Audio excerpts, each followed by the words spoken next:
Eranya akan berubah itu semua. Yang sorofnya fa'ala yaf'ilu, fa'ala yaf'ulu, fa'ala yaf'alu, itu akan berubah menjadi tak takayu tak tiku tiktokan. Menerima hadis ini dari Ibnu Abi Dhi'b, beliau menerima dari Sa'id bin Sam'an, Sa'id bin Sam'an menerima dari sahabat Abu Hurairah radhiyallahu ta'ala anhu, Abdurrahman bin Sahar, Abdurrahman bin Sahar menerima dari Nabi Muhammad sallallahu alaihi wasallam, beliau bersabda, perhatikan hadisnya, yushiku alla taquma as-sa'atu hatta yuqbada al-ilmu wa yakthura al-kadhibu wa tantashira al-fitanu wa yataqarabu az-zamanu wa tataqarabu al-aswaqu. 5 ya. Yushiku alla taqumas sa'atu. Nanti dalam perjalanan masa, saya terjemahkan dengan terjemah tafsir hadis, nanti dalam perjalanan perubahan waktu, pergantian generasi, perjalanan masa, kata Nabi, akan terjadi beberapa keadaan-keadaan di generasi. Jadi setiap zamannya punya ciri-cirinya. Kalau lihat satu hadis, ada hadis di Al-Bukhari nomor hadis 6695, hadisnya viral. Nanti disebutkan di beberapa kitab hadis dengan 3 riwayat. Khairukum khairul quruni dan khairul qarni. Kata Nabi, generasi yang terbaik itu khairun nasi qarni, khairul quruni qarni, khairukum qarni. Generasi terbaik itu ada di zamanku. Thumma alladhina yalunahu, kemudian setelah itu generasi setelahku. Thumma alladhina yalunahu, lalu generasi setelahku. 3 generasi terbaik. Setiap generasi itu punya cirinya. Nanti apa ciri yang terkait dengan generasi milenial itu? Ternyata disebutkanlah cirinya dalam hadis Nabi yang saya bacakan dengan sanad di awal tadi. Inilah ciri setiap pergantian zaman akan ditemukan zaman yang sekarang kita sebut dengan milenial. Cirinya ternyata 15 abad lalu telah disebutkan oleh Nabi sallallahu alaihi wasallam, dia punya 5 ciri. Ada berapa ciri? 5. Ya. Dan 5 ciri ini kata Nabi akan terus berganti sampai berakhirnya kehidupan di dunia ini dengan datangnya kiamat. Saya percepat. 1, saya mulai dari ujungnya dulu. Tataqarabul aswaqu, akan terjadi percepatan digitalisasi, eranya berubah jadi era digital, ditandai tanda pertamanya pasar mudah diakses. Dulu orang ke pasar berangkat pakai angkot kalau di Indonesia. Di Taiwan ada angkot. Berangkat ke pasar pakai ojek, sekarang diklik di handphone, barangnya datang sendiri. Sudah terjadi? 15 abad yang lalu, Nabi sudah sebutkan akan tiba satu zaman. Di zaman itu beda dengan zaman sebelumnya. Kalau ke pasar berangkatnya manual, di zaman itu pasarnya semakin dekat, kata para ulama, itulah ciri di saat orang-orang yang hidup di zaman itu terjadi percepatan digital. Ini mustahil kalau bukan seorang nabi, seorang rasul. Apakah ada manusia yang lahir di padang pasir? Tidak ada teknologi pada masa itu. Tempatnya sangat terbelakang, diapit Romawi dengan Persia, tengah-tengah padang pasir, tandus, air tidak keluar, tapi bisa mengatakan nanti akan ada zaman pasarnya mudah diakses dan terjadi percepatan digital. Terjadi sekarang? Nah, 1. 2, wa yataqarabaz zaman, nanti akan tiba waktu, masanya, perjalanan waktunya terasa begitu cepat.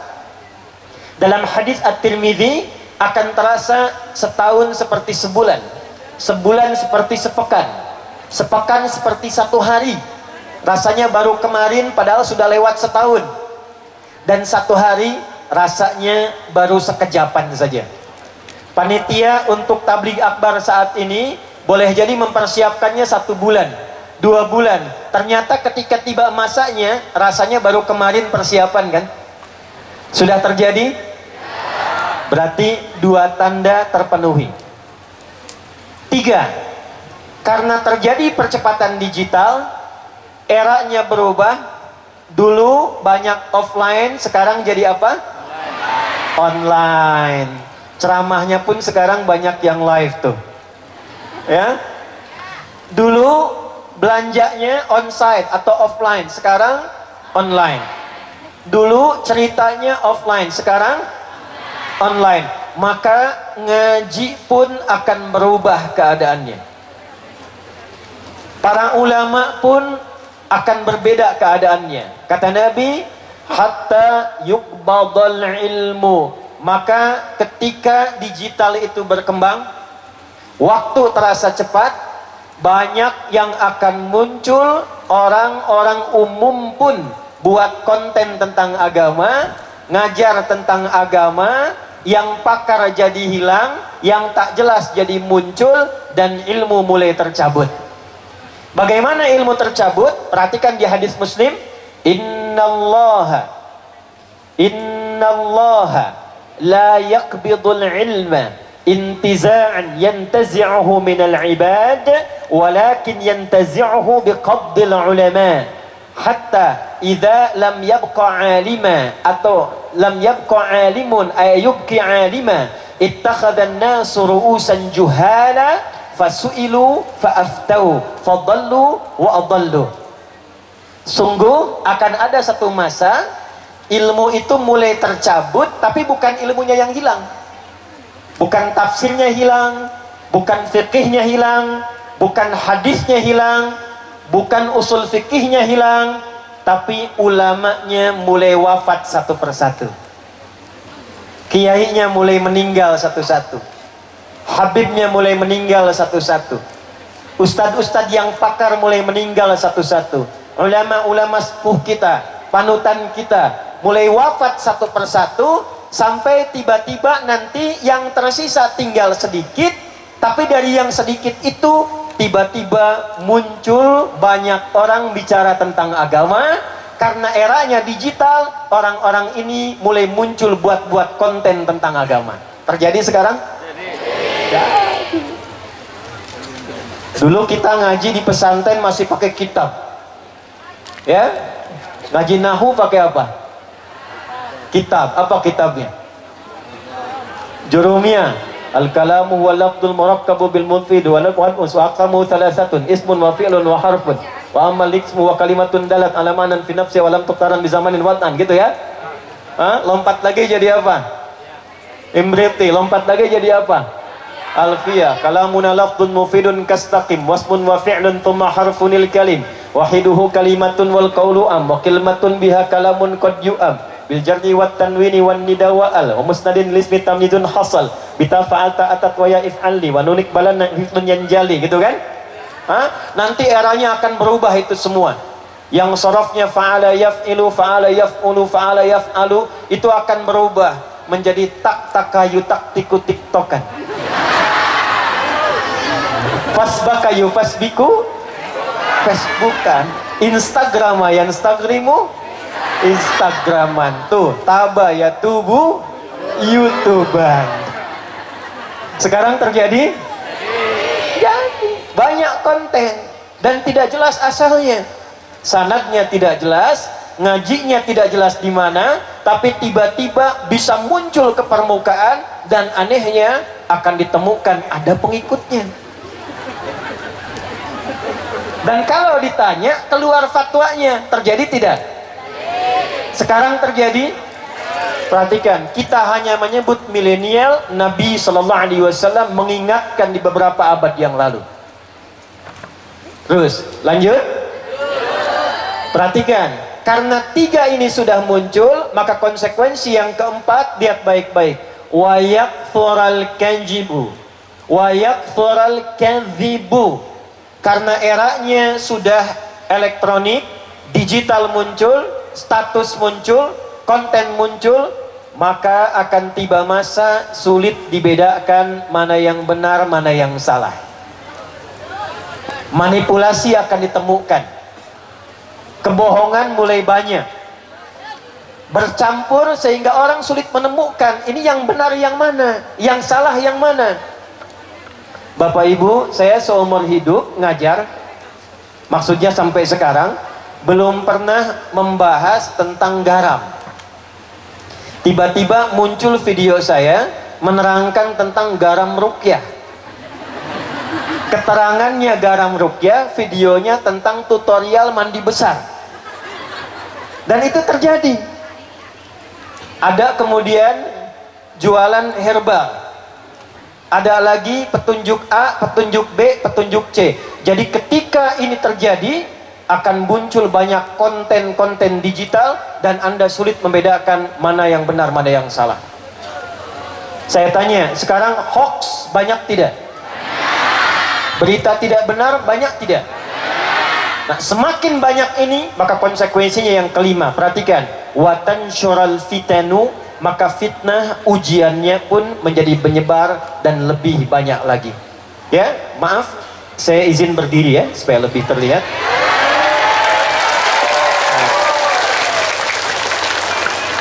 Nah, ini tandanya kita mulai ngaji serius ya. Karena yang buat konten itu sudah banyak. Nah, ini pembuat konten tuh. Nah, ini yang disebut hadis Nabi itu ya. Kontennya jadi beragam. Tapi yang di-highlight oleh Nabi, yang diberikan garis oleh Nabi, ternyata potensi berkembangnya digital itu, potensi berkembangnya kemajuan itu juga akan dimanfaatkan oleh orang-orang yang tidak bertanggung jawab untuk membuat konten-konten yang tidak positif. Nah, sekarang pertanyaannya, di era semacam itu, bagaimana Nabi membimbing kita untuk memanfaatkan kemajuan era dan perkembangan zaman seiring dengan masanya, tapi tetap kita menjadi generasi yang terbaik dan berakhlak. Itulah tema yang akan kita bahas di kesempatan siang hari ini. Jadi ini mukaddimah yang kedua. Sekarang kita masuk isinya. Ayo saya tanya sebentar dulu ya. Yang tahu boleh angkat tangan. Yang jawab bagus. Mudah-mudahan diberkahi oleh Allah. Pertanyaan pertama saya, siapa yang boleh bisa angkat tangan? Tolong disebutkan 2 saja. Saya ulangi, 2 saja. Nama sahabat Nabi yang perempuan tapi usianya pada zaman Nabi masih milenial, masih remaja, masih tumbuh berkembang. 2 orang saja. Boleh berdiri? Satu siapa Mbak? Satu lagi? Khadijah. Baik, benar 1 ya. Benar 1. Belakang?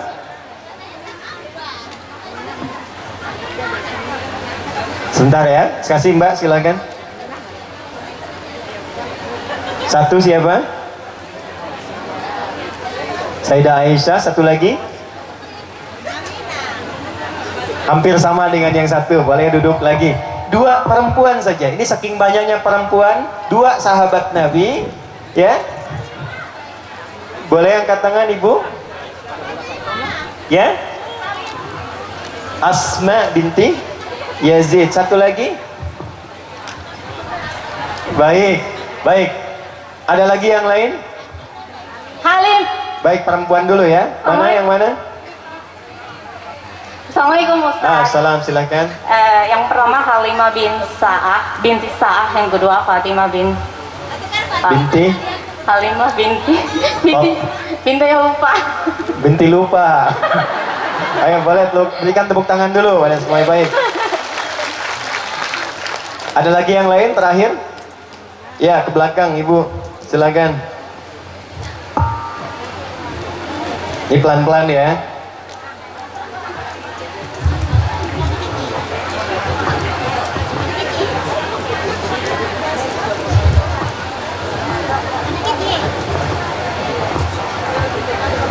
Ya, satu. Hafsa binti Umar. Ya, satu lagi. Yang kedua Fatimah binti Muhammad. Fatimah binti Muhammad SAW. Berikan tepuk tangan, boleh. Baik, Ibu dapat hadiah $100 ya.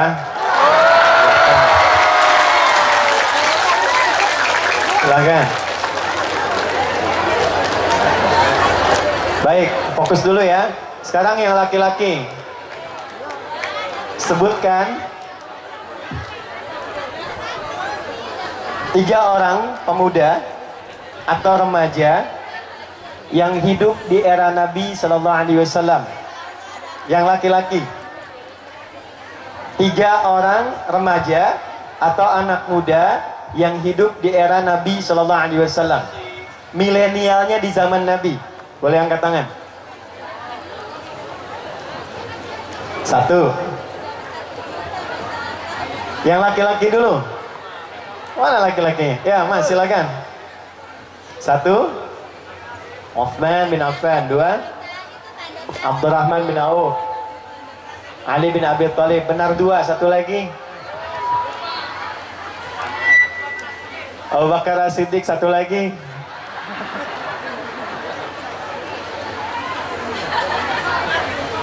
Umar bin Khattab. Ya, bolehlah, nggak apa-apa ya, Mas. Baik.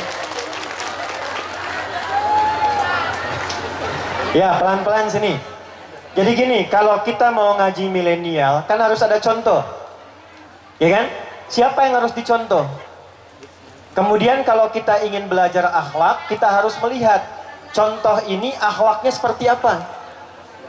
Kemudian kalau kita ingin melihat perubahan akhlak yang baik, kita lihat lingkungannya. Lingkungannya bagaimana? Nah, sekarang saya tanya dulu sebentar. Yang ini hadiahnya lebih istimewa. Saat tadi disebutkan Uthman, Abdurrahman bin Auf, kemudian tadi disebutkan Fatimah, Sayyidah Fatimah binti Muhammad sallallahu alaihi wasallam, ada Sayyidah Aisyah, kemudian yang lainnya. Saya ingin tanya, 5 orang dan lebih ini yang tadi disebutkan milenial di era Nabi, hidupnya di masa apa?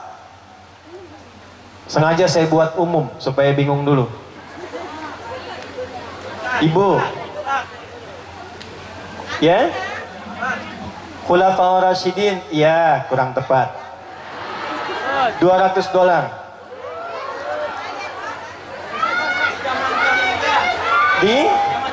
Tolong berikan mic-nya. Baik. Zaman jahiliyah. Apa itu jahiliyah? Zaman yang masih bodoh, masih tertinggal Tertinggal dari apa? dari kemajuan teknologi. Ada teknologi apa di zaman itu? Nggak kayak zaman sekarang gitu, Ustaz. Gak kayak zaman sekarang. Iya. Zaman sekarang kenapa? Zaman sekarang kemajuan teknologinya sangat pesat, Ustaz. Baik. Ya nggak apa-apa lah $200. Ya, Mas. Dah, lihat sini. Sekarang hadiahnya simpan dulu ya. Kelima yang disebut tadi, kurang lebih tadi 5 orang, tinggal di zaman yang namanya disebut dengan jahiliyah. Namanya apa? Tahu artinya jahiliyah tidak? Jahiliyah itu gabungan dari 2 sifat. 1, jahlun, keperbuatannya. 2, jahilun, menunjukkan kepada orangnya. Kalau 2 ini digabungkan, jahlun dengan jahilun, maka muncul karakter yang ketiga namanya jahiliyah. Jahlun asalnya bila disebutkan dalam bahasa Arab, sifat yang menunjukkan pada sesuatu yang menyimpang. Bodohnya itu bukan bodoh tidak pintar, bukan. Yang pintar banyak. Abu Lahab itu pintar. Abu Jahal itu pintar. Bahkan namanya itu viral dengan nama Abul Hakam namanya dulu. Yang pintar banyak. Pintar dagang ada. Pintar politik ada. Ya, ada yang pintar dari ilmu-ilmu dasar ada. Tapi kepintarannya ini tertutupi oleh satu sifat, yaitu tidak kenal baik. Sehingga sifat pintarnya ini dipakai pada perbuatan-perbuatan